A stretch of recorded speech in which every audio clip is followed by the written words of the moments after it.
record right now. How do I stop recording?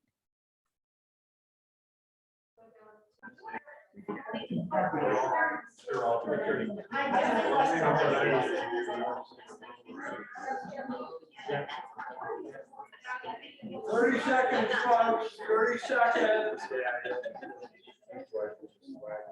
Okay. You missed up a clock. No, I just make it up. I know. I just make up the time. You go. You have that folder. Sure. That folder for the document. Yeah. And then.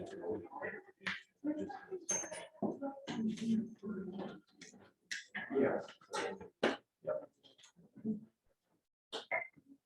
Good afternoon, everyone, and welcome to the November 17th, 2022 Benton County Talks Trash Work Group. It is 3:04 and we're ready to begin.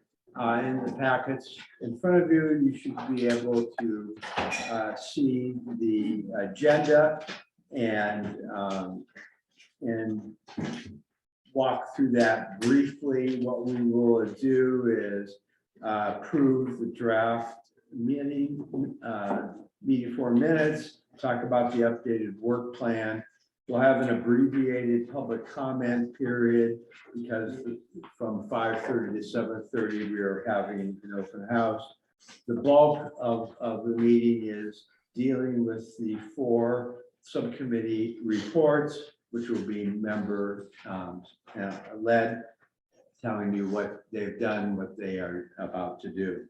We'll reintroduce charges D and E, and then we'll do the usual reminder of the next meeting evaluations, what have you, and a brief preparation for the open house that follows. So that's kind of an overview of the agenda today. So I'll pass on reviewing participant meeting expectations because you're all savvy at this. First order of business is to approve the draft May 4th minutes, and those minutes in particular are the ones that were sent out late this morning. And at the top, it says amended 11/16 and 11/17. To the extent you have had time to follow the email traffic in the last roughly 24 hours, that material is there for you. And with that, I will open it up to a discussion about the meeting minutes. Just a note, the meeting minutes that are printed are the ones from last night. They've since been updated this morning, and the updated version, I believe, is online, or it will be shortly. Yeah, a little bit. And so Inga, do you have that version handy? I can go right to the point. I was just expecting a motion on it. And it was on bottom of page 3, top of page 4. And they were sent out by me, and I'm thinking it was like 11:30-ish or something this morning. Yeah, I just added it to the folder. Yeah. Good. So while she's getting them up so people can have, I think Joel has his hand up and we'll call on him. Joel. Yeah, thanks, Sam. Yeah, I think I sent some emails on this.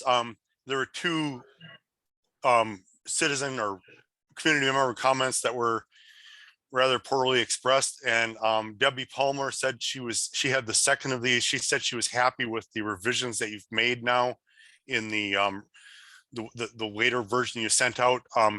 Doug Pollock, though, I don't think you really covered what he said. So I have I'd like to move to, I've sent these a revision out, and I'll move that that should be replacing what you have for Doug Pollock's comments.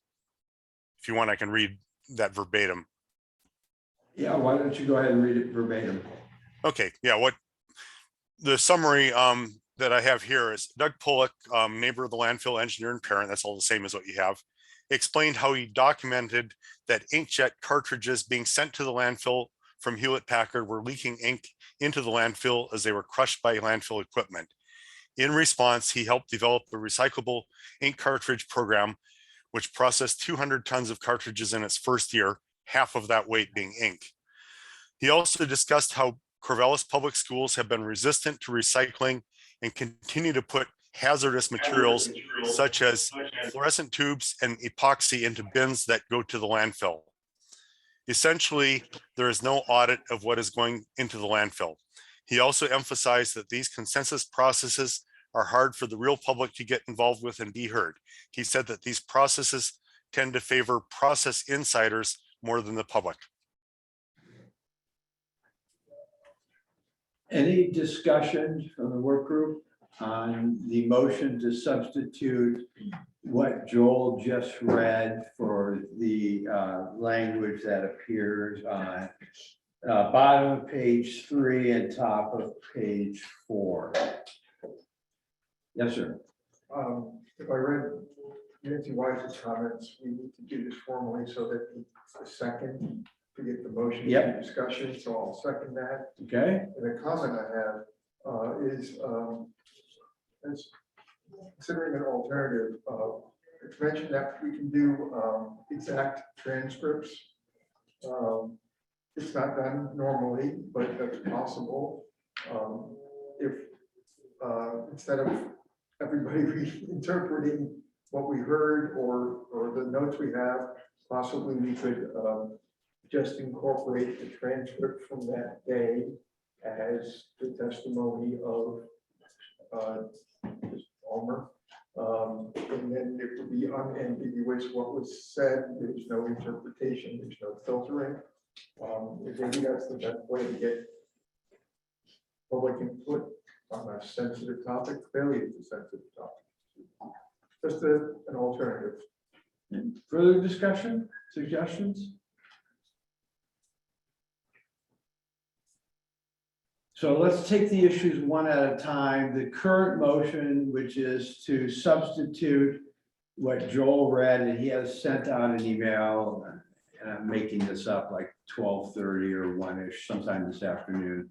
That will be in your inboxes when you have next access to them, and substituting that in. So we have a motion and a second. All those in favor of substituting the language that Joel just read into in place of Doug Pollock's comments that currently appear at the top of page, bottom of page 3, top of page 1. All those in favor, please just raise your hand and I'll call. We have John, Catherine, and we have Ryan, we have Russ, we have Ginger, we have Mary, we have Marge, and we have, you're raising your hand now? No, Okay. I'm sorry. So that's 1, 2, I'm sorry, now raise your hand so I can do the count. 1, 2, 3, 4, 5, 6, and we have voting members today of 1, 2, 3, 4, 5, 6, 7, 8, 9, 10, 11, but I'm just kind of the voting members. I'm not a voting member. And you're not a voting member. So just the voting members, raise your hand. I'm sorry. You just got to get through this. 1, 2, 3, 4, 5, 6, 7, 8. We have 9 voting members, Millie. Can you write that down, please? And then how many voted yes? Raise your hand. We have 1, 2, 3, 4, 5, 6 out of 9. That's not a quorum of the, we'll have to see. And Joel raised his hand, I'm sure. So that's 7 of 10 members. Frankly, let's just get this done. I mean, I think we should just accept it and change it to what that was put forward and move on to the future of how we're going to handle these down the road, because we need to have a system that can be as efficient and fair and transparent as possible. So Ed made the motion to get the recording. So how this works as a practical matter for information, not objection to this at all, is that there's a program that we have called REV. It does instant auto translations, transcriptions, and then they're still very rough. They're not polished. And that's very reasonably priced. The actual person who is doing it does a better job. That's a little bit more expensive. And then ultimately, if you want 100% fidelity, you have to get somebody with microphones, earplugs, and have the translation on the screen and then be listening to it. So, all that is possible. The other proposal that may be quicker and have more fidelity is I suggested that if a person wants to hand out written comments, we would encourage that when they come to make a presentation. And then we will just attach them to the meeting notes. And in that little box where it has their summary, it will see Ms. X or Mr. Smith, Mr. Y's testimony can be found as Appendix A to the meeting minutes. If they don't and just want to present orally, they can send in those notes to us by Tuesday the next day, and we'll do the same thing, attach them, their actual words versus anything else. Ed, Doing something like attaching the actual words that if they have a written testimony, or in this case, it's like 2 emails that Mr. Pollock submitted, trying to explain what he said. If we could just even attach those to the record. I know they're not contemporaneous, they didn't happen on that day, but it really it gave a very clear picture of what he was trying to say. And that would be, I think, a lot less work. It doesn't involve going to transcription service. It may be as simple as printing out and attaching the emails and having it in the record that this person brought up these issues. And make it agreeable to that person, to Mr. Pollock. I'm very concerned about inclusion, that's all. yeah, no, everyone has the same goal. The only issue to me right now is what's the best mechanical way to do I'm trying to this. come up with something. Yeah, March. Yeah, I'd like to extend on Ed's comment. I'd like to extend on Ed's Go, comment. yeah, please. I would like to see a much more clearer picture of the input that we're getting from the community on this. It's been hard for me to find where the community comments are being placed. And then there are these long documents that are very difficult to go through. And I think that we should have a structure where everyone from the community who makes a comment, we can easily find that comment and we could see what they have to say at each meeting. So right now, Daniel, we wanted to summarize how that is handled by staff. Sure, yeah, as you can imagine, we get a ton of emails coming in from members of the public as well as the members of the work group. So this past meeting, we added them all to our FTP server, which is basically a file sharing server. So that link is on the agenda today. You can go to that link and basically choose between a folder for public comments, which is non-work group member comments, or work group member comments, which is obviously those folks on the work group. And you should be able to find all the emails that they've sent in between meetings there. And they're titled as they are titled in the email that they come in. So hopefully folks are titling their emails clear enough to understand. Okay, so that's on the work group webpage. Yeah. You say FTP, and I know what that means, Of course but you can. it's not exactly, I don't know what it means in terms of that webpage. Yeah, it's you don't have to know the FTP so much as it's a link on the agenda that you can click on and it'll take you to the two It's a folders. link. Okay, Yeah, so right here on the agenda, right-hand column, it says public comments. So the public comment period button, and you click on that, that automatically takes you to the county's FTP site. you put in the very creative password, Benton, one exclamation point, and that gets you right to it. And that has been what we have done for every meeting so far. So they're all will be there in one place for people to see. And that's much improved. So let's get back to, what about the idea of just asking people to send in their statement, not an explanation of their statement, but just if they have a public comment and they're here present, if they hand it out, great. If they don't, they just mail it I in. think that's perfect for going forward. Yeah, that's what I'm saying. Okay. Yeah, that's what I'm saying. This is, That's we already, going forward, that's separating it. yeah, we've already resolved it's gonna be amended, those documents pursuant to what Joel read. Debbie Palmer indicated in writing that she was okay with the new version, which was, I simply copy and pasted from her email into it with one minor thing, that she versus Debbie in brackets. But that resolves that issue for the meeting minutes from last Because week. you've added that Mr. Pollock's comments, his emails will be in that file, that public comments file. His emails up to this date that sent in are already in the packet. Right. The ones that he has sent in, making this up in the last, say, 48 hours, will be in the meeting packet.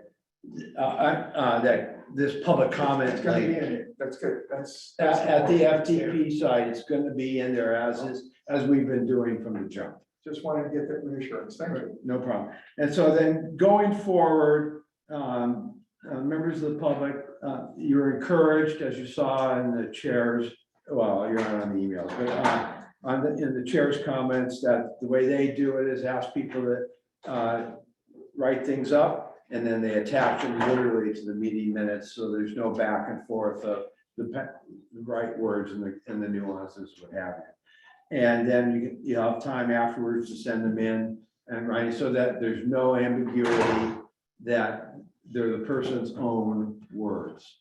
There should obviously be a fidelity between what is said orally and the document, but we're not going to go through and summarize those comments for anyone. If people want to see literally what was said in the meeting, they can go to the first 15 minutes of every meeting and read and listen exactly, but we'll have the people's written own words. So that seems like the best way to do it. Any objection to that from a work group member, Catherine? Not necessarily objection, but just to be clear, so if somebody provided just an oral presentation, they would not necessarily have a draft document in writing that they could submit. We're suggesting then that if they would like it in the record, they would need to, it would be in the recording, but if they would like it in the print record, they would need to go back and transcribe their own statement. Well, it's not that they needed to transcribe it. I guess I'm doing this on the fly here, trying to come up with a practical solution. I don't want us to have meeting time spent on fidelity. I just want there to be fidelity from the jump. And two folks have indicated they didn't find the meeting notes on their sort of to be accurate. And one phrase is one of our phrases is misleading. And so I don't want to have to say, well, he said, she said, we said, transcript, and have this big proceeding. I'm trying to find the most efficient way. So if they come to the meeting, they're obviously free to make oral comment. If we do not receive a email from them saying, this is what I want in the record by that timeline for us to produce them, then Millie will continue to type up her best efforts to summarize that. And then the question is, if there are subsequent protests that are concerns about that, we can handle them when they come up at the meeting. But I'm hoping to avoid all of this by letting people say in their own words what they want to say and not have to translate it for fear of not doing it accurately. Okay, going forth, makes sense? All right. So that takes care of that. Next up is the approval updated tour Q&A. At the prior meeting, Joel asked that the tour questions and answers be separated out so it was clear which ones went to Republic and which ones were the neighborhood tour leaders. And that was done and sent out. We didn't print it out because it's a lengthy document. Substantively, nothing changed. It's simply the formatting to make it clear. And I'll guess, because Joel asked for this. Joel, did you have a chance to review it to see if that worked okay for you? Yeah, I think I responded to you on that. I said it was fine. That was exactly what I was asking for. Great. Just So then- reformatting. So it got reformatted and it's now reposted, and I think we're good to go on that agenda. Thank you. Next is the updated facilitator work plan. So you should have that. It's a landscape document with red and blue. So given that the subcommittees have been up and running and performing well, it gives me an opportunity to have a better picture on what it's going to take between now and when our report is due. So this is a high-level summary. So what happens starting as early as next Monday through December 6th are the subcommittee meetings. Each subcommittee will meet twice. Subcommittees are already scheduling 3 meetings, so they have one as backup. Their material then would go out to staff so we can send it to the work group on 6 days before the work group meeting on December 15th. So the red or burgundy, whatever color that, maroon, are the work group meetings. So 12/15 work group meeting 6, 119, 223.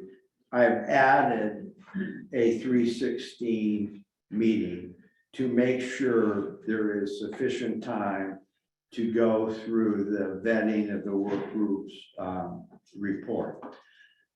So this lays out the plan going forward. It is subject to modification based on what the subcommittees and the work group needs, but right now pursuant to the board's approved work plan, I think it was on October 25th. We are hoping to have the report to the board on 3/24, and then the work group would make a presentation on or about 3/28, depending on their agenda for that particular day. This includes the addition of one subcommittee, which we'll talk about in a few moments, but it is what I'm calling the final report subcommittee that will deal with the history. And we already have one volunteer, Louisa Shelby, has volunteered to be on that. And that is to help proof the iterations of the executive summary.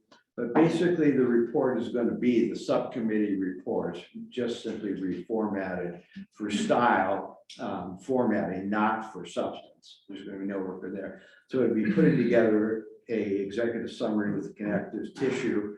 That's going to be primarily my staff's responsibility and need to do, but we want to have the visibility of a subcommittee to make sure the executive summary before it gets to you all has been vetted by eyes from all perspectives. So any questions, comments, or suggestions for improvement to this updated draft work schedule? Hearing none, it's a work in progress, so that is going to be how we are going to proceed. And of course, each subcommittee has flexibility to do what they need to get the work done in those timeframes. Last call on that. All right. Next up is the public comment period. As I mentioned, they're normally 30 minutes. We're hoping to do it in 10 today because we have the open house and the opportunity for one-on-one or one-on-many interactions with the work group members and the subcommittee people who have been driving that. There's public comment forms that are going to be available. Your comments will be captured on the white pieces of paper as well. So the extended period would come that way. But let's first go to the audience to see how many people would like to make a public comment now. And then I'll look to the screen to see who would like to make a public comment. And then we'll allocate the time accordingly. So members of the audience, you could just raise your hand if you'd like to make a public comment at this point. Seeing no one in the audience, I'll look to the screen. And we have Mr. Schmidt-Pathman. Anyone else? All right, so Mr. Schmidt-Pathman, why don't you introduce yourself and go forward? Yes, good afternoon. Can you hear me okay? Can you hear me okay? Yes? Yes, we hear you fine. Okay, great, thanks. Yes. Honorable Chair and members of the temporary work group. I'm Philip Schmidt-Pathman, President of the Institute for Energy and Resource Management. We are a tax-exempt organization headquartered in Seattle, whose mission is to promote scientific research on all aspects of waste management and to provide objective information about the subject to policymakers and the public. Our board members come from the United States and Europe and have many years of high-level experience in waste management, and we have forged partnerships with universities, trade associations, and other entities, giving us a vast network of experience and expertise. I've worked on studies for the Cedar Hills landfill in King County and on many other projects in the United States. As we all know, the most prevalent manner of waste management today is landfilling, and when looking at landfills, we have several concerns. Let me briefly discuss two of them. The first is methane, a greenhouse gas at least 25 times more potent than carbon dioxide, created by the decay of untreated organic waste. In the United States, landfills are one of the three major sources of methane, according to the US EPA, which has publicly stated that methane emissions from landfills are underestimated by at least a factor of 2, including those with methane capture system. Of course, every landfill is different, and no one really knows how much methane is escaping because no one is measuring. The most effective way to reduce methane emissions from landfill is to reduce the amount of organic materials being deposited, and that calls for a change in the way we handle our waste. The second concern is recycling. We all want to do the right thing and recycle as much as possible, but are we doing it right now and the right way? Collecting different materials in one bin can result in what is known as cross-contamination, making some of the materials unfit for reuse and causing them to be diverted to the landfill. In addition, once the materials to be recycled leave the area, we don't know how much and where they go. Yes, some are reused, some are warehoused in hopes that demand and therefore price will increase. We saw this with plastics, particularly the types that are not easily recycled. And some unfortunately end up in a landfill in another state or another country. The result, one second here, sorry about that.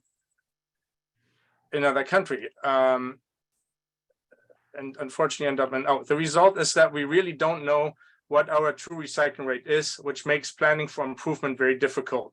The best approach is a collection system that maintains integrity of the recyclable materials, coupled with the development of local industry to make use of them. This has the added benefit of creating new jobs for the community.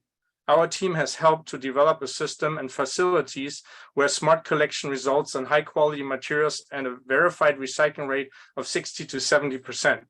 These are just two examples of concerns with landfills and the practice of landfilling. I think most people would agree that burying our trash in the ground is not a sustainable practice in the long term, and that we should be thinking about alternatives now. The goal of IEM is to achieve what is known as a circular economy, as little waste as possible through a variety of social, industrial, and infrastructural changes so that we can preserve scarce resources and minimize our impact on the environment. Obviously, this will take time, but the sooner we start, the sooner we'll get there. Thank you very much. And I submitted a copy for record about 2 days ago. I hope you have that in the information.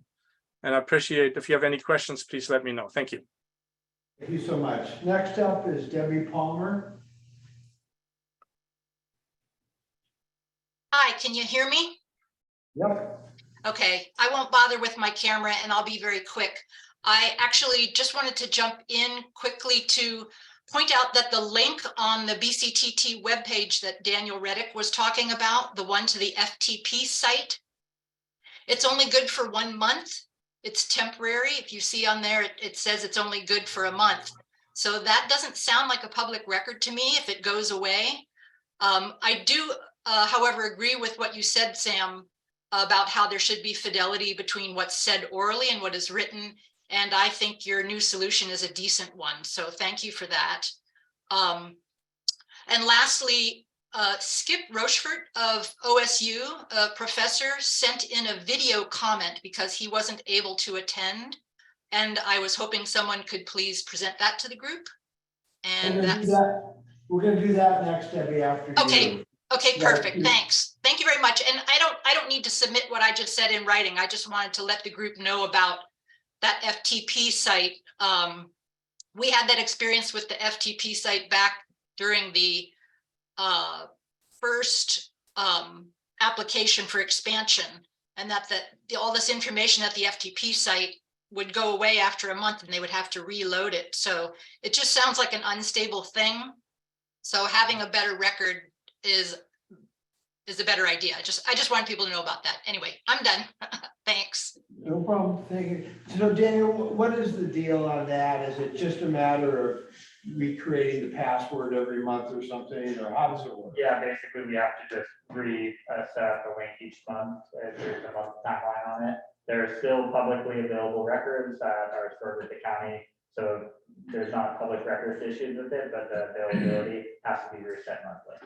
And so it's not something you have on your calendar just to go in and reset and can just make sure that it stays up to date. Yeah, we fully intend to be updating these comment links regularly as they expire.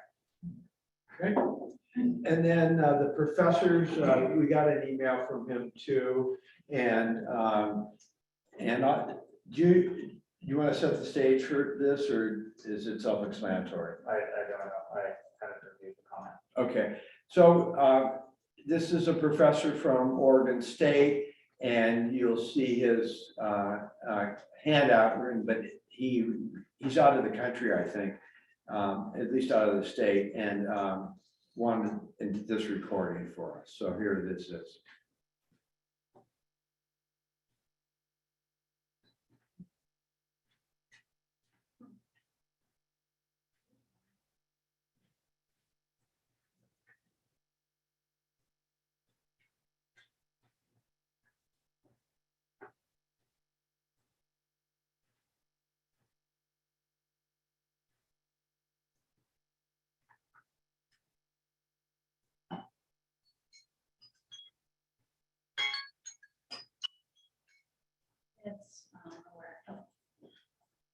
Well, why don't I give you, we'll do one last college try here, and then we'll have you work on that offline. I think if we're projecting this from Zoom, there is some setting that I might be able to help you with during the first subcommittee report, that you have to click some button. If you don't, this is what happens. About some research we've been doing, which I think fits in very nicely with this.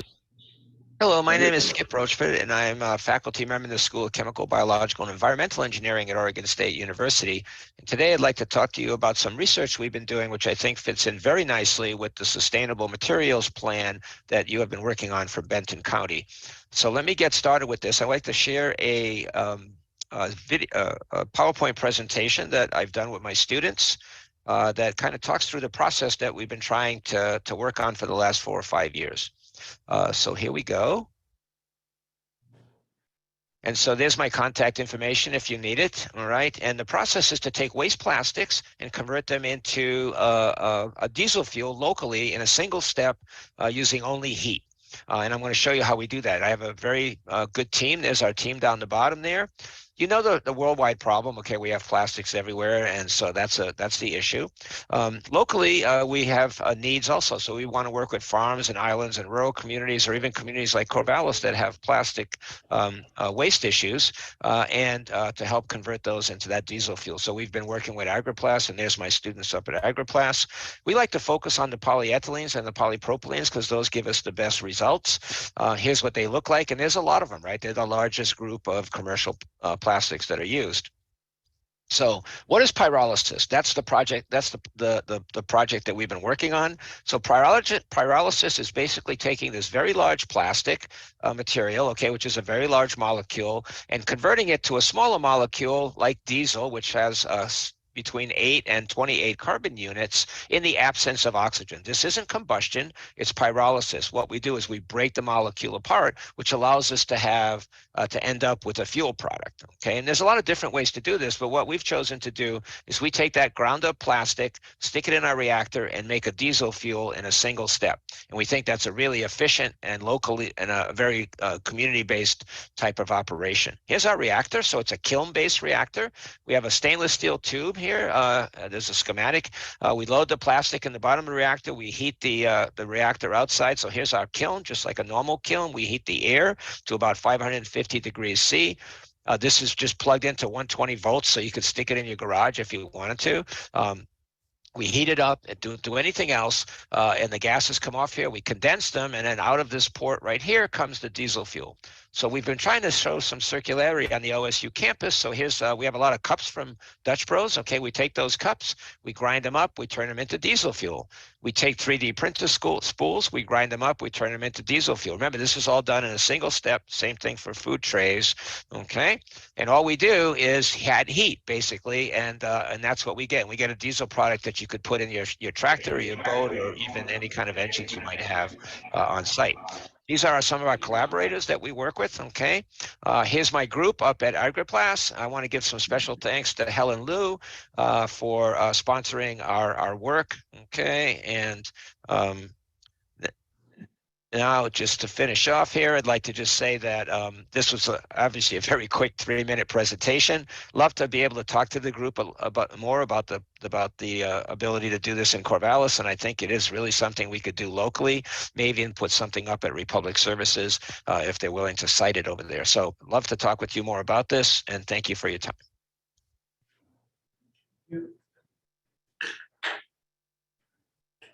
All right, last call for public comment.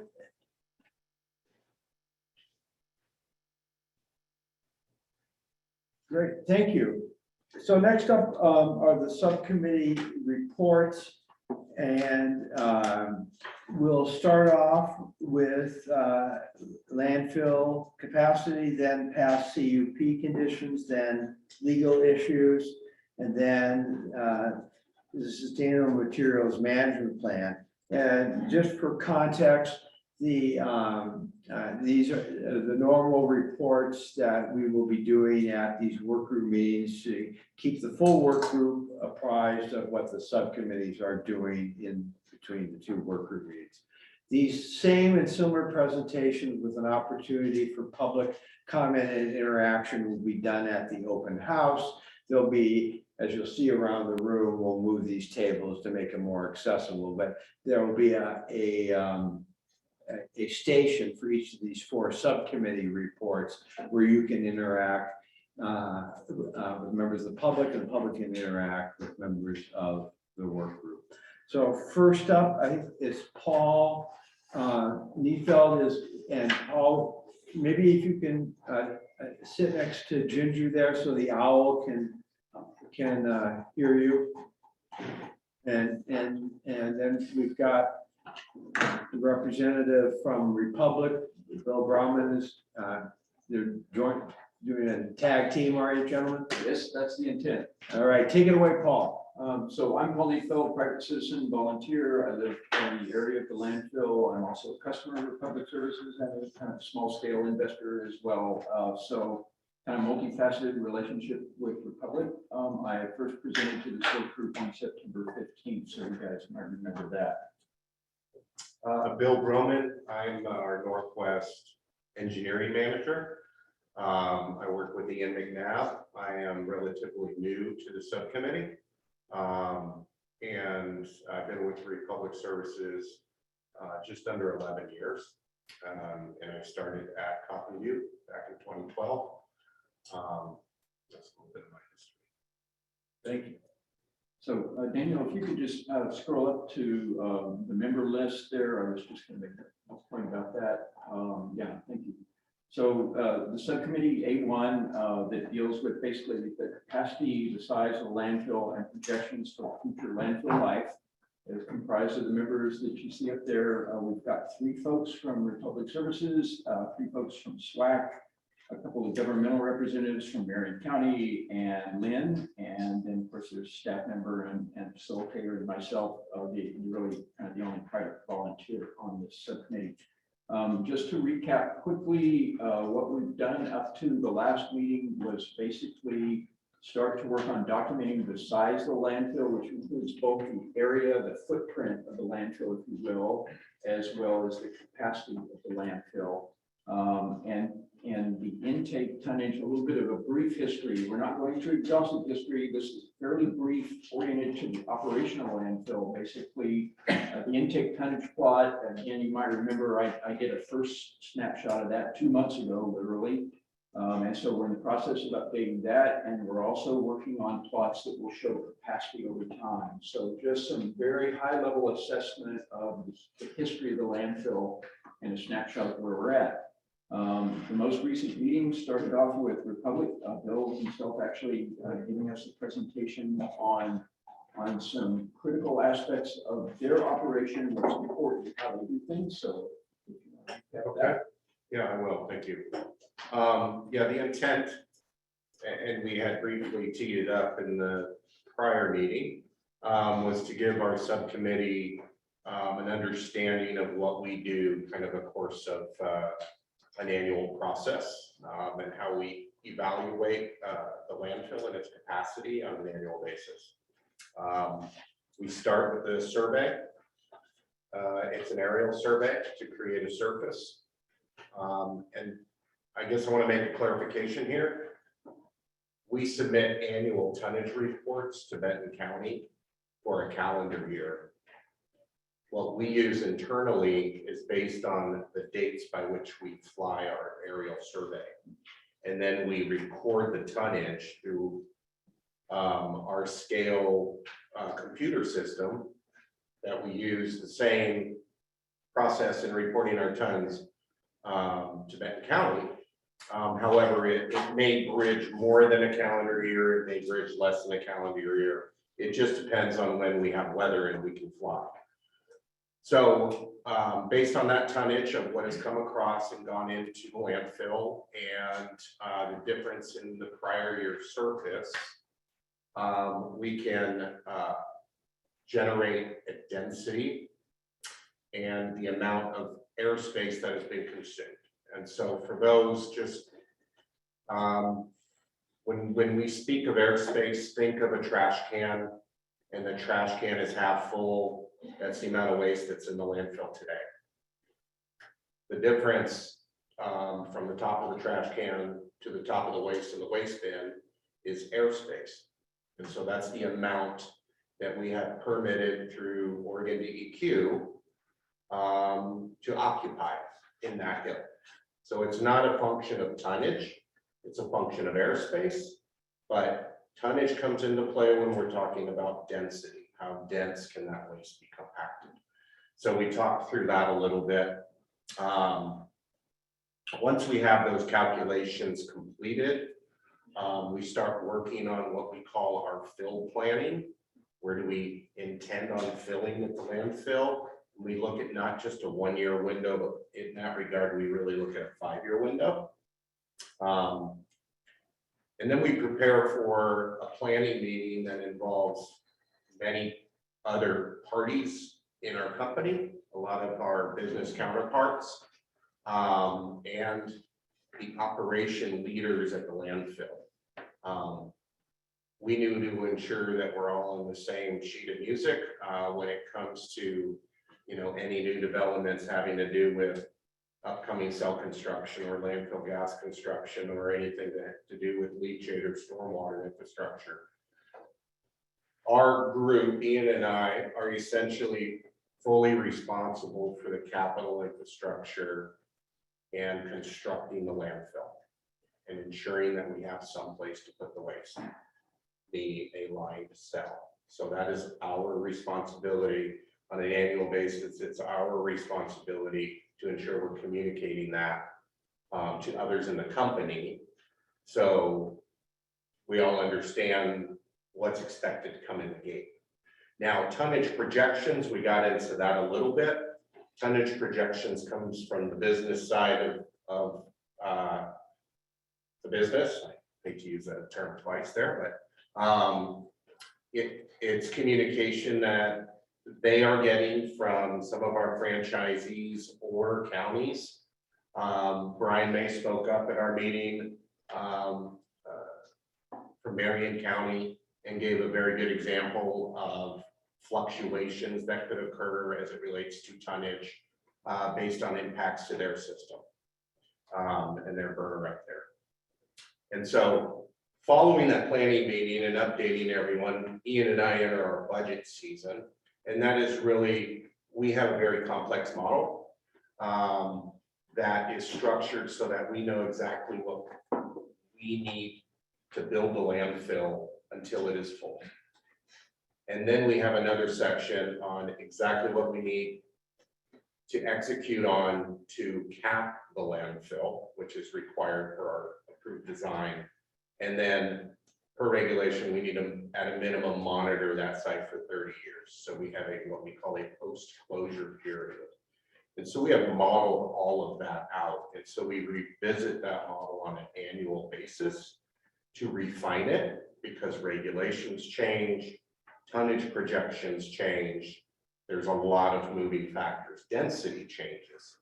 I also spoke to impacts of site life because as we've seen impacts to site life more recent, more significant than we had in the past, more so in the last 5 years, given some instances that have occurred. Why can't I ever remember the name of the landfill? Right? So Riverbend landfill closing down to accepting waste. Impacts of COVID that I don't know if we really expected that we would see. And then, for example, impacts from the Oregon wildfires, where Coffin View landfill received a percentage of that waste. So those are things that we don't plan for, we don't foresee. So when we predict tonnage, we look at it on an annual basis. And what we do is we plug that tonnage in to our model and it builds it out in perpetuity. Whether that's the tonnage we're going to receive in 2 years or 3 years, we're not sure. But it's the most accurate method that we have to refine what the future may look like so that we can plan for it accordingly.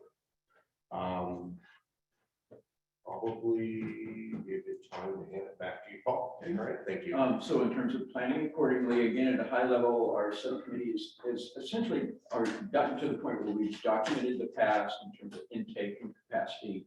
And we're now starting to look forward with the assistance of Republic Services because this is more of a crystal ball kind of phase. The good news is we have a nice concrete document, which is the site development plan that Republic Services had created from Geologics, which was a contract engineering firm that is formally filed with Oregon DEQ. That has defined the cell capacities as well as some of the structural things like slopes, et cetera. But for the purposes of our subcommittee, we're really going to leverage the capacities in that report. We just learned this past meeting that the volume baseline projection used in that report is not really valid. It's in the sense that it was a stake in the ground at the time, but it's not really probably the most prudent forward-looking values to use for expected intake volume over the remaining life of the landfill. I'm afraid of that.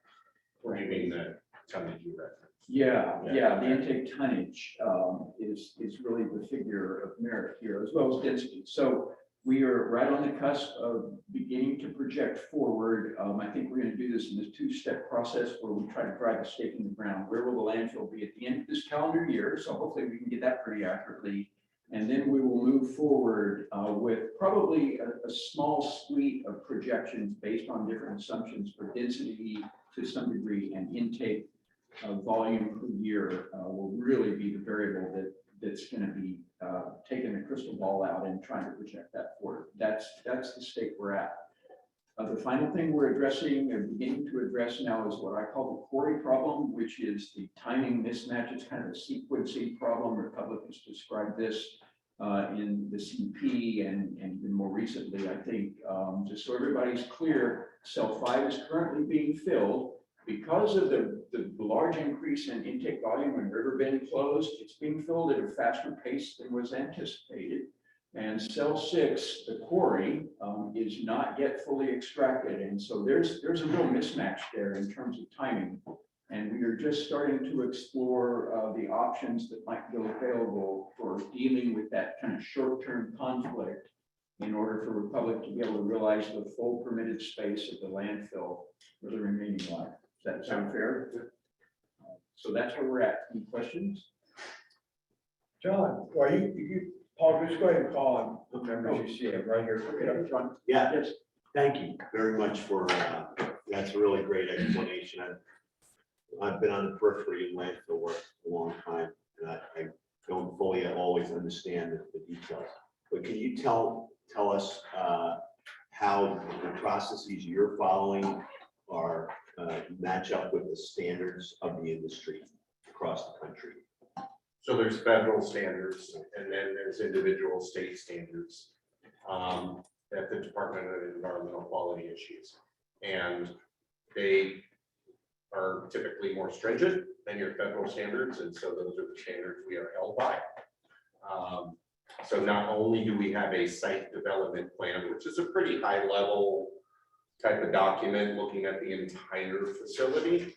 And then when it comes time for us to construct the next cell, we have those detailed drawings, construction drawings done, and those have to be routed through the state for approval before we can begin construction. Once we're finished with construction, and we have this type of report on a number of different projects, but we have a quality assurance document created that gets routed through the state for their review and ultimate approval until such time as we can put a piece of waste in that new cell. So there's a very defined process. Brian, I don't know if you'd like to add, you feel there's more to add there?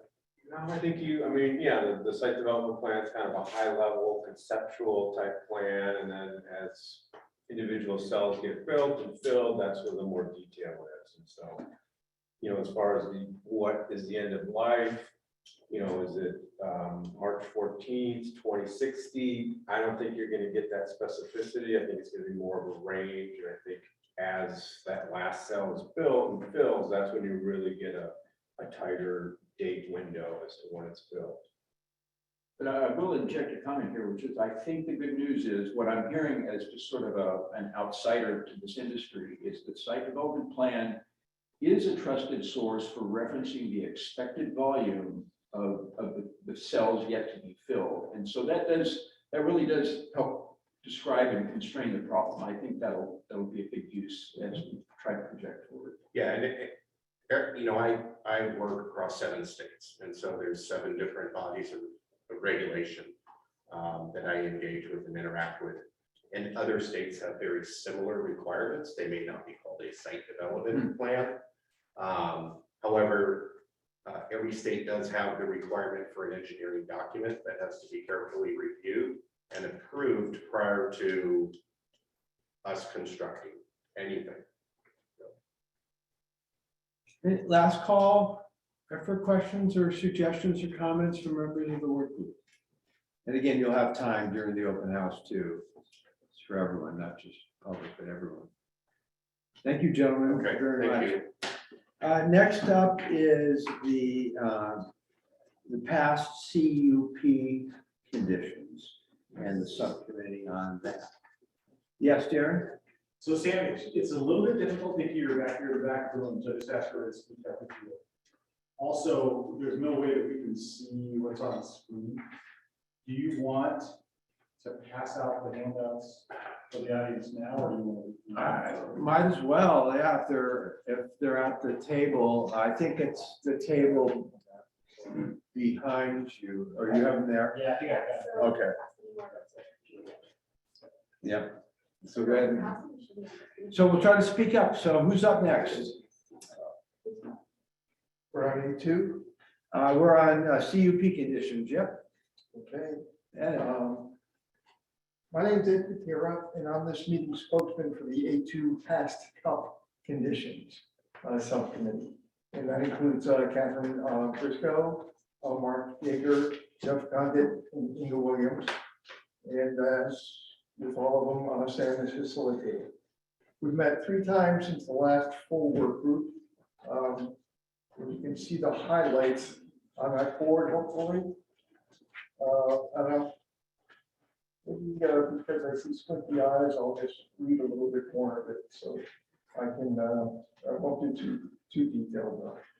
Our goal remains the same, a common understanding of the conditions that were placed on the landfill and the compliance status of those conditions.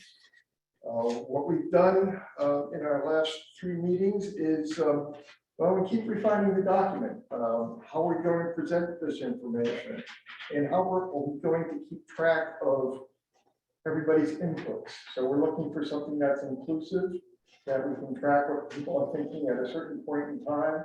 And then at the end, we'll just edit out what's not relevant and come to the final document. So everything you see will be in a state of flux for quite a while. With respect to the actual document, where we are is starting with the land use decision, seeing how it's currently relevant. Some of these conditions we talked about the last time restricted the source area to a certain geographical area in the state.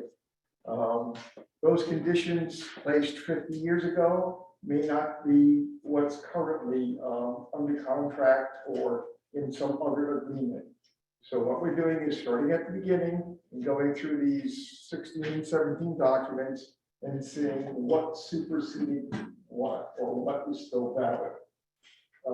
Outcomes might be some sort of administrative change has to be made to tidy everything up to be what is current reality.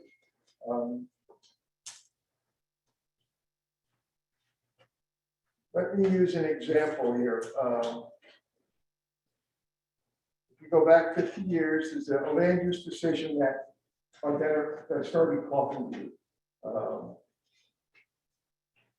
Where you look for, well, gee, those conditions were right for that time. Are they still valid? Is there some document that says they've been superseded or they're supported? So far, we've just found documents that support that geographical location with one expansion in 83 to include materials from Sweet Home in Lebanon. We've looked at a franchise agreement. We've looked at a memorandum of understanding. And we've mentioned the Riverbend addition. We see at least the memorandum of understanding that says start bringing in materials from Riverbend in 2016, but it only says for 2 years. So you'd expect to see, people still doing it. So you expect to see another document that says, okay, this agreement extends. So that's the kind of stuff that's kind of boring, but is kind of basic. How do we get from where we were 50 years ago to where we are now? So please be patient with us.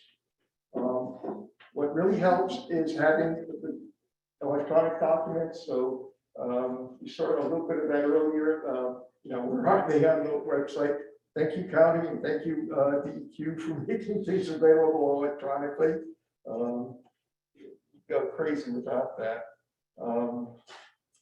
We still got more work to do. If you slide down to the action items. One thing that's a loose end and we need some help with is developing a timeline. Just showing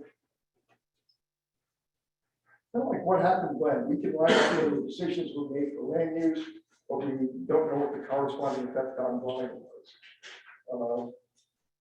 So we need to somehow collaborate with the other subcommittee, A1, to pull that together. There's probably other line items in there too about DEQ decisions that we'll get to at some stage in the future. There is a revised working document. The format's done. We're repopulating it. And we gave us a deadline of the 23rd to get things back to her. So we'll work towards that. There was a land use 101 perspective, something really simple, a simple statement at the beginning of the document that one of the members, Mark, crafted. You start getting into legalese, which also probably points to one of the good points of the group. There's a legal team, so they reviewed it, they get their opinion. We've got our perspective, and we're melding them, and that happened today. So there's another version. So you're going from siloed groups to starting to see collaboration. So I think this is good. Thank you. And any comments or questions directed towards where the CUP work is now and is intended to go?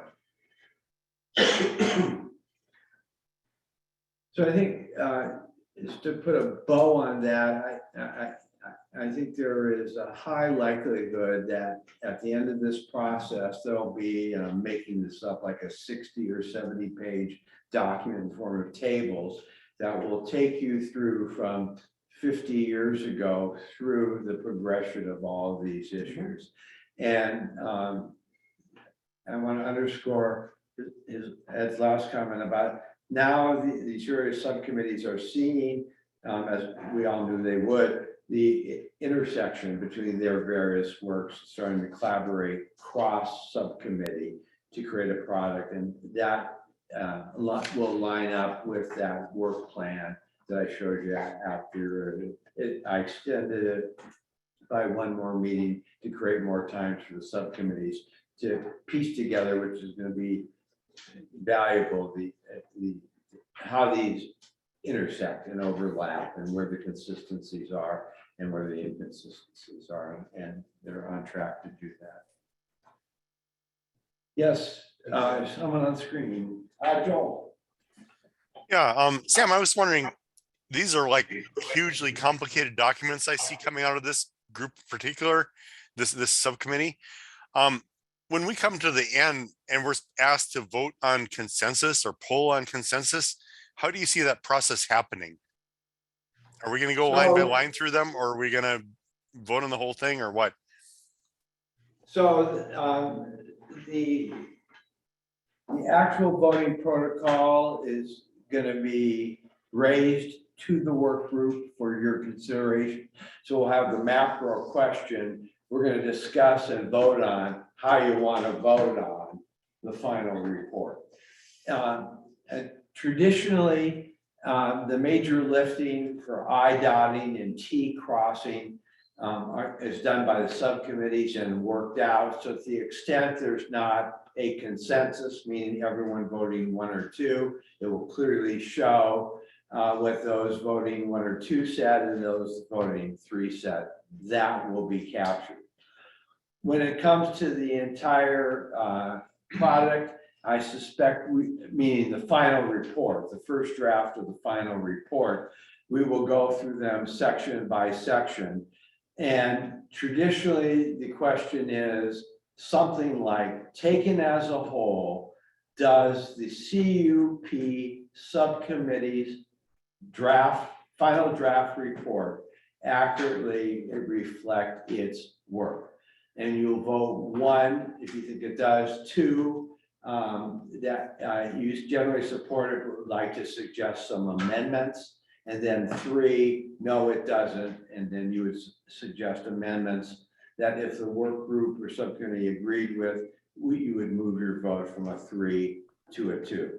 So it is not going line through the documents, but they will be sent to you in sufficient time that you will be able to, for yourself, be able to see if you're going to be able to vote a 1, 2, or 3. You're going to tell us why you're voting a 2 or 3, and then we'll work those issues that you identify.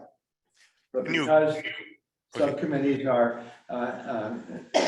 in almost every circumstance but one are balanced, we're hoping to get fidelity of beforehand. If we don't, then the work group will have a chance to do it. Could you clarify something you said? I think you said the question posed to us as the work group would be whether the report accurately reflects the work of the subcommittee, and I don't really see how we can do that. Won't the question be whether we agree with the report, the findings of the report? The end result of that question is to allow you to vote 1, 2, or 3. So if you're overall accepting of what the subcommittee has said, you vote a 1. If you're overall thinking it's pretty darn good, but you have a couple tweaks, you'll vote a 2. We'll take each of your tweaks and every member's suggested tweaks and work that issue as far as we can. If you vote a 3, it means you don't support the subcommittee's report, and therefore we won't have a consensus, but you'll be able to tell us why. And I'll try to facilitate / mediate to a consensus. If we can't reach a consensus, that section of the work group report will be reported just like we've done in the notes from the past meetings. Here are the people that voted 1, here are the people who voted 2, here are the people who voted 3. Everyone will be able to do their own report to the work group and to the Board of Commissioners, saying what they agreed with or disagreed with in any aspect of the report. So you'll have your own opportunity to say anything you want to about its fidelity. But I'm going to ask that we reserve this issue until we get closer to it. But that's generally how these go. Doesn't mean that's how it has to go this time. That's just one approach. If the work group doesn't like that approach, we'll come up with something else that can work to do it. All right, next up, we have the legal issues and land use review subcommittee. And Elizabeth Liz Irish is on deck. So the November 8th meeting, and I have to thank Greg for doing the notes for us today because he's amazing with the notes. But we reviewed the meeting report documents and concurred on the layout and the function of the content. And essentially, we were looking for a way to make some of these documents that we're looking at, which are books at this point, like a quick look. So we're hoping to do something a little more easy to look at that people can reference and then go back into the documents and then find what we're looking at. So we agreed on that. We had, as he put, a lengthy discussion of item C to discuss and identify what product would be most useful for the Benton County Commissioners. We decided the brief table was that item. The challenge came in that we didn't want the brief summary to be looked at as the report because there's so much to every subject. There's layers, in fact, whether it's federal or state or local jurisdictions. So we did decide that we would do the brief table and then move forward. And then the next meeting, we wanted to, the to-do items was to go through the list and decide what hadn't been addressed so that we can fill in the gaps. And we unfortunately didn't get to that, so we pushed that on to the next meeting. And Republic really wants a chance to review those items prior to release. So we're going to dig in a little deeper. We have a couple holes and some disagreement on a couple items on if we should address it and how we should address it. And mostly it's because these things are just a little complicated. it is a very interesting group to be part of, to be frank. I'm enjoying it very much, and it's been enlightening. I think one of the benefits a lot of us are coming out of this with is that this isn't such a black and white issue as we all kind of started out to think it is. Things are a little more complicated, and that's what we're running into. So we also discussed the franchise agreement contract, how it supersedes the previous contract. So whatever current agreement supersedes whatever the previous agreements were. I was under the misconception that that also was the CUP, but that's not in fact the case. And so some CUP items on previous CUPs do carry forward. And so we had a discussion, and Vance had said, and I have this little note here, that he's hoping to advise staff and planning commission that we actually put wording in the new CUP that addresses what those issues carrying forward will be. So that helps with clarification going forward. I thought that was a great added. Best practices, as Sam said, for what applies from past decisions and what's being carried forward. And then we have a lot of meetings, and then we spend a lot of time addressing the statement. And I think we have, is it 10 o'clock tonight we have a meeting? No, I sent it out last night in a coma for 10 o'clock tonight, then I changed it to 10 o'clock this morning. And we had a meeting this morning. And I just missed it. Yeah, there was a second, well, it's my Okay. fault. Okay. There's a second correction email, but if you want to meet tonight at 10, we certainly. No, that's okay. We're So going I'm with glad we no. addressed that. Okay, so hopefully I'll find out what happened at that meeting. And so there's a robust conversation about the document. Members, combined members of the CUP committee and the legal committee met. The drafts were exchanged. I've been given direction to take a next shot at putting together the various themes that'll be sent out to both subcommittees to track change. They'll send them back to me. I'll put together a document that summarizes everything, and at the next meeting of both those subcommittees, then you will be able to discuss, and we probably will end up having another CUP legal subcommittee meeting to finalize the line. I'm grateful you have that meeting, and I'm grateful it's not at 10 o'clock. Yes, Can I just thank say you. that? So I think that's where we're at. And, we have our next meeting set, and I think we're making great progress. I'm really hoping. Any questions or comments for Liz? There'll be a table there actually from the work group, and we're gonna do member of the public questions during the open house, sir. Documents available to us online? They're gonna be online, they are online, and there's hard copies in the back room, so you'll be able to see. Are you needing these? These are all already current documents that we're using for the committee, so they're all online. You betcha. All right, thank you. Next up is Sustainable Materials Management Plan report out. That would be me. John, take it away. Can you hear me back there? Okay. So our group met Monday, this past Monday for the second, I think it was the second time.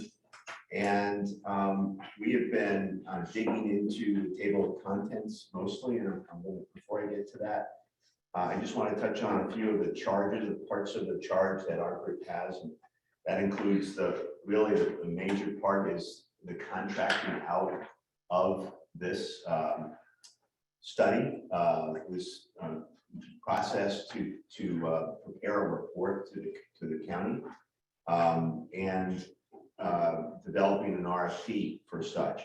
So included in that is what subjects do we want covered. And we have been going subject by subject, topic by topic, and discussing those, bringing up anything we think is missing, anything that that we think is unnecessary or redundant.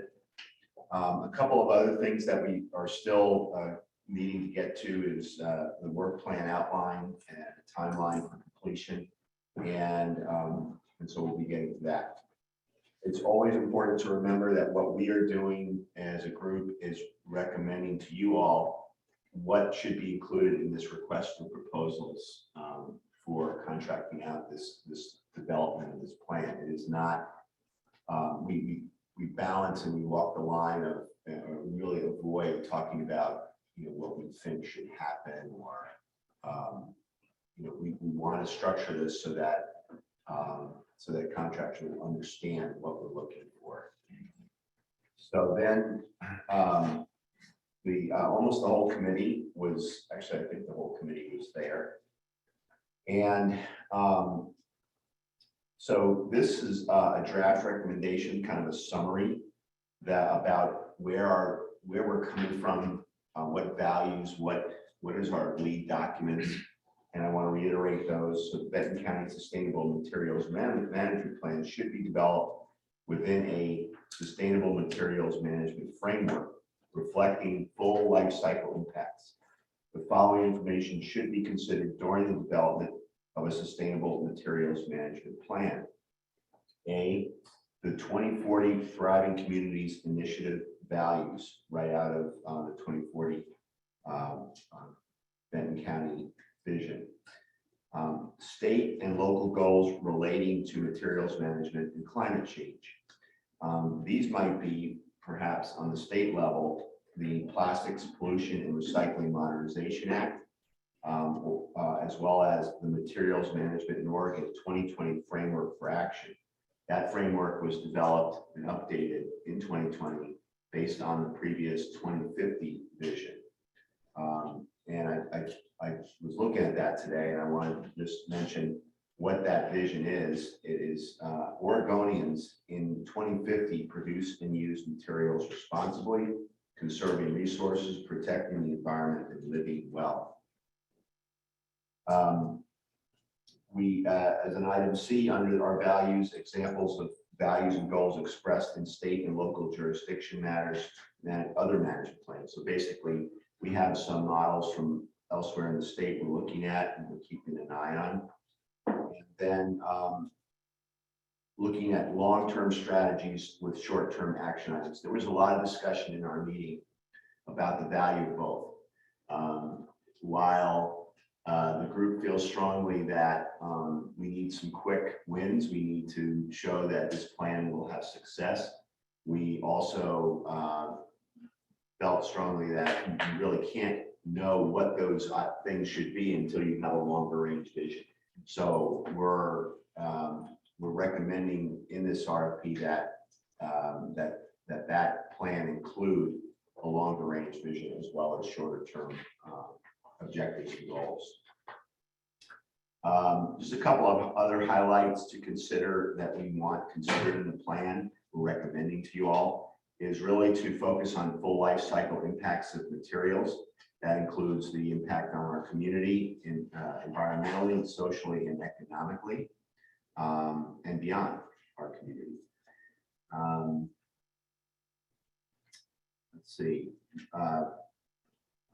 So in terms of the table of contents specifically, I'll just bring out, there's 10 major topics. I think we've gone through 8, or is it 9, David?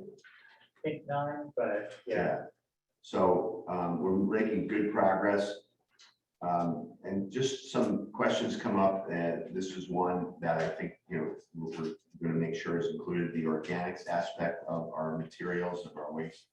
Animal carcasses, how can waste materials with special considerations be incorporated into this document? Sorting technologies under alternatives. There's all kinds of technologies moving forward. How does that play into what our options are? And then we want to mention that we would like clarity as far as proven and unproven technologies or things that are on the horizon. This is recognizing that the field of waste, zero waste, and diversion, as indicated by Skip Roqueford's presentation tonight, is constantly moving. So we hope this, we want this RFP to ask for the state of the art as well as the proven items or proven technologies. Landfill disposal options. So that topic, waste stream projections, should include possible scenarios. So I think what the group earlier really fit well into that by providing that explanation of how projections are made. I think that would fit well to be included in the recommendation for this RFP, but have input from that committee. And that could be its own section of the plan. And then we talked about mechanics of what is included in each chapter or in each part of this report. So we felt that including analysis and investigation is needed in each section, and as well as what are the policy implications and best practices that are best practices for policy that are being used in other parts of the country. But each of these topics does lend, has some kind of impact on how what policy considerations are needed. We talked a little bit about the other capacity, land use compliance, and legal subcommittees. So those three subcommittees, we talked about that they should have the opportunity to weigh in on landfill disposal options as part of what needs to be in this RFP. So that might be a separate conversation here or outside of this meeting that would help us with this, with our report.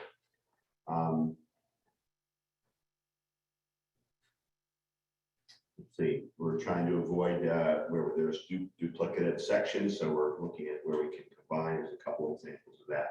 Our next steps for our next meeting are to talk about that last topic, which is administration and enforcement, and to really finalize this table of contents to the point where we're ready to share it with you all in a draft format. And then finally, that outside of this table of contents, we wanted other considerations for the RFP. So that might be the timing and the timeline and those types of things. Great. Any questions for John or comments or suggestions for the subcommittee to take up under the SMMP like overarching theme? Brian? Yeah, John, are you guys looking at all about household hazardous waste or small business waste facility? I think Republic has events 4 times a year, and I know there was comments earlier about fluorescent bulbs going into the trash. That's legal for small businesses and households. If there was a more convenient option, maybe that would be another outlet besides the landfill. I'd have to look through the table of contents. I'd be surprised if it wasn't in there, but I think it very much should be. Absolutely. Ginger? Joel has comment. Oh, so thanks for, I can't see the screen here unless I look back. Joel's up. Yeah, hi, Sean. Thanks for that report. Yeah, I was sorry I couldn't make it because I think both of those subcommittee meetings got scheduled while I was off in Finland and Sweden on some previously arranged travel. But I was wondering, you mentioned looking at other places in the United States, how people are handling this. Did the subcommittee look at other countries and how they're working on these issues?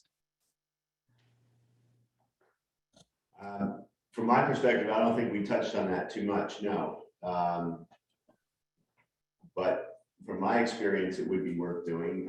It's a good recommendation, particularly in the area of circular economy activities and policies and efforts. Yeah. Hopefully the next meeting will be one I can join, and then I might bring some information about what I saw in Sweden and Finland, because Absolutely. I think it'd be really relevant. And any other comments or suggestions to improve this work product? So to put a bow on it again, the Benton County Tox Trash Work Group's charge is to set up the future deep dive into the SMMP world. So the way that, as I understand it, the Board of Commissioners have set aside about $500,000 to do this work. This work will start at the end of this process or soon thereafter. It'll be driven by a request for a proposal or RFP that goes out to the consultant community that says, we, Benton County, are looking to have an SMMP process that involves not only the substantive consultant suggestions, but also involves a public comment and participation initiative. And in that process, the actual SMMP will be teed up and presented and worked, and ultimately the consultant and any work group that's supporting it would make a presentation to the Board of Commissioners for adoption. So the best way to explain it is as long as a topic in the RFP says, please look to the following, please look internationally for best practices, new technology, what have you, and provides perhaps some detail in the form of an appendix that says, please see Finland's national standard, or whatever it might be, that will then key the responders to the RFP to put forth why they are competent, in fact, to bring to Benton County those best practices wherever they might be found, and then worked in that setting for the most robust proposal that they can come up with the community. Those are sort of how this is designed to progress. Any other closing comments, questions on that before we move on? Since there are none, next item is to reintroduce charges D and E. So in a nutshell, the commissioner approved charter talks about charge A, and that's basically developing. And common understandings have been divided up into the following main sections. The first is the history of the landfill from a capacity perspective. And Paul Neufeld and Bill Brumman made that first presentation, subcommittee report, that's going into the common understanding document. Likewise, what is the current status of the CUP conditions? That is this, the second report we got from Ed Patera, that the work designed to put that all in one place. Previously, we did not have that information in one place as a county, and it wasn't, to the extent it was in multiple places, it wasn't readily accessible, and then there were not agreement on what those things were. So this goal is to get as many common understandings as possible on those two topics, and to the extent we can't, there'll be majority and minority reports using the 1, 2, 3 consensus process.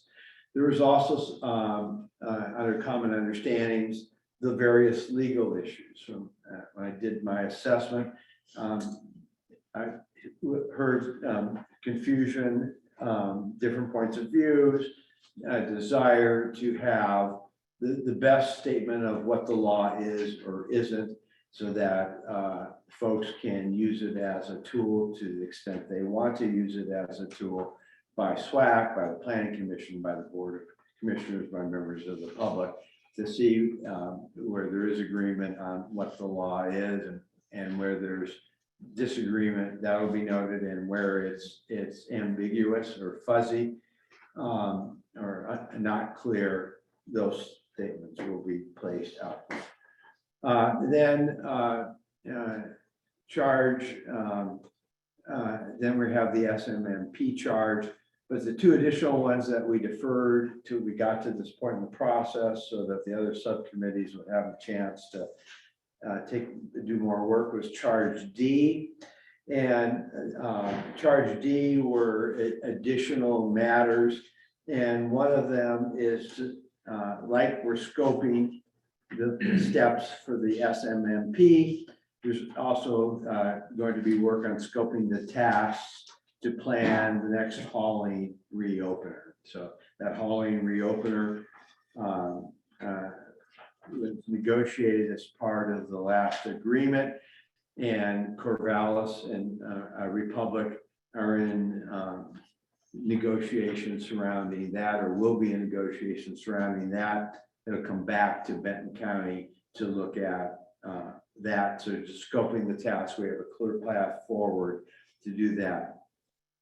There was also some discussion in the assessment and concerns about the role clarity between SWAC/DSAC, the Planning Commission, and the Board of Commissioners on criteria use.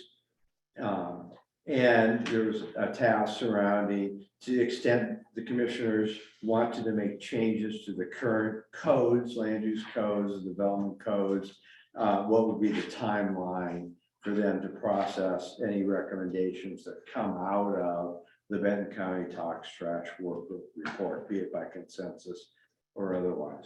So that work is now going to be teed up and brought forth, worked by this legal subcommittee, and then brought forth to you for more detail and comment. That's charge D. Charge E was a general history of Coffin Butte. So we'll have more specific histories in the form of the CUP conditions that'll be worked by the existing subcommittee. Same, we'll have capacity histories that were mentioned previously, but they need to come together and have a overall history of Coffin Butte. And this could well include the timelines that Ed Patera was mentioning, the intersection between CUPs and franchise agreements, and put together, hopefully in a user-friendly document with a timeline so that people can see the evolution from roughly 50 years ago to the present and how all these different pieces come together. So I mentioned in my preliminary comments, this new subcommittee will also be responsible for putting all these pieces together from the various subcommittees, and then and working the overlap or the intersection, and creating a report executive summary. And then it'll also is charged with putting together a community education and notification charge. So one of the meaningful complaints that I heard during the assessment was that members of the public didn't get access to the expansion CUP documents in a timely fashion, that it was too short a period of time to give robust comment and what have you. So this subcommittee is also designed to put together a plan for now, so that when the next Republic CUP is filed, there's already agreed upon plan as to what is the community outreach notification process, and a clear protocol and agreements lined up between the county, Republic, and that the community has all that, and then plug in when SWAC DSAC meets, when Planning Commission meets, and the steps for public comment. So it is from a minimum, from a process perspective, a much more robust and clear and timely processing of that. Louisa Shelby, at the last meeting, volunteered to be a member of that subcommittee. And as the other subcommittees, I'm hoping for as a balanced table as possible. Other members of the work group would like to volunteer, so that group has some internal and external credibility as they're doing this work. They see that all the perspectives have been represented at the subcommittee level. So when the draft of these documents comes to the full work group, it won't have been written by one team or the other team or the third team, but it has some balance. So are there any other members of the work group that would like to volunteer, or is Louisa going to be at one with her multi-hats and do the work for everyone? So Marge is going to volunteer to be a member of that subcommittee. It will come up with the appropriate name. It's going to be something like education or report writing, or something like that. So Marge, we need someone from the Republic team to be part of that. There's only two of you here, so you can do rock, paper, scissors, or volunteer any way you want to. I think the wink just volunteered me. So. I see. So Ginger got volunteered by Russ to be on that committee. That didn't go without being noticed. Anyone else? All right, we'll start with that team, and that'll be staffed, and this primary Billy and I will be staffing that to make sure we get it all worked up, and there'll be the fun-filled subcommittee meetings. John, would that group also, like the other groups, have some observers or? can we open to the public? Yeah, The so. meetings will be. No. The meetings. I can recommend some folks that might. The meetings will be noticed. There'll be Zoom or Teams or GoToMeeting or one of those things. Notes will be generated, but it's the group that brings it all together here. So we could start some of the work like on the more general history piece, and some more, you can start planning, what the next, what's the timeline and steps and involvement for the next CUP process, what have you. This also include updating people on the SMMP process, when the RFP goes out, can we get people on the selection committee for that, what have you. Also, just so for full disclosure, I have from my assessment going forward recommended to the county that this hiring out of the SMMP work.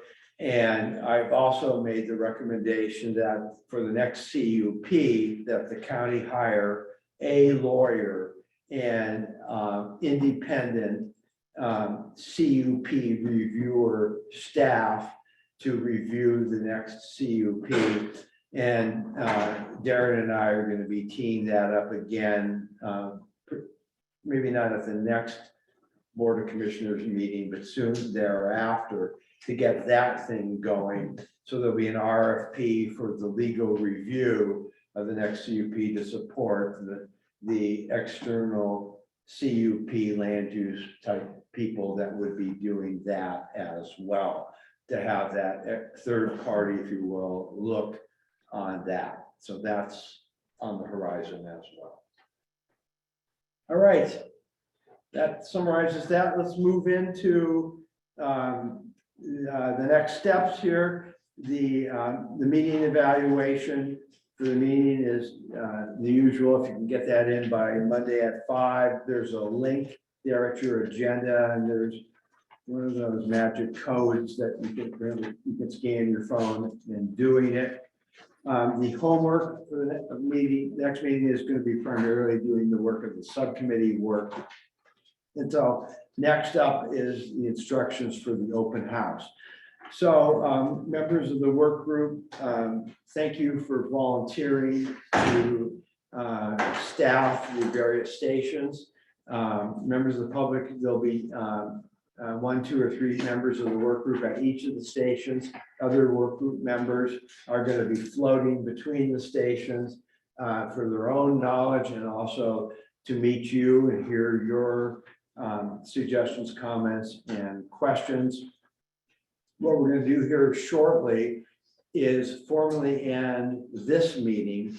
And then we will, as a group effort, a group sort of team building exercise, if you will, he said with a grin, help us move all these tables to the various stations.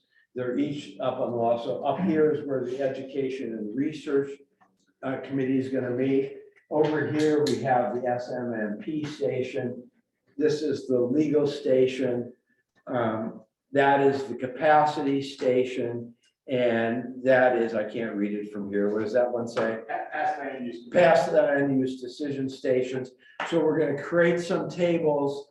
So we're gonna ask folks to maybe help us move it and then move out where the food will happen between 5 and 5:30. There's also a welcome table up there. You'll get your questionnaires and summaries out there. There'll be a box to complete them. You can also go online and complete them online if you've attended the open house. And then we'll reconvene at 5:30 to do it, but you're encouraged, during dinner to meet and talk to each other and members of the public and vice versa. And we'll have the open house to 7:30. And we will then adjourn to our next meeting and hope you have all a wonderful Thanksgiving. So thank you, members of the staff members from each of the 5 groups and maybe the people that are doing it. If you can make sure we get you set up, and members of the public are obviously free to stay and join, but we're going to be moving the room around, maybe get some food outside and get ready to come in and go forward.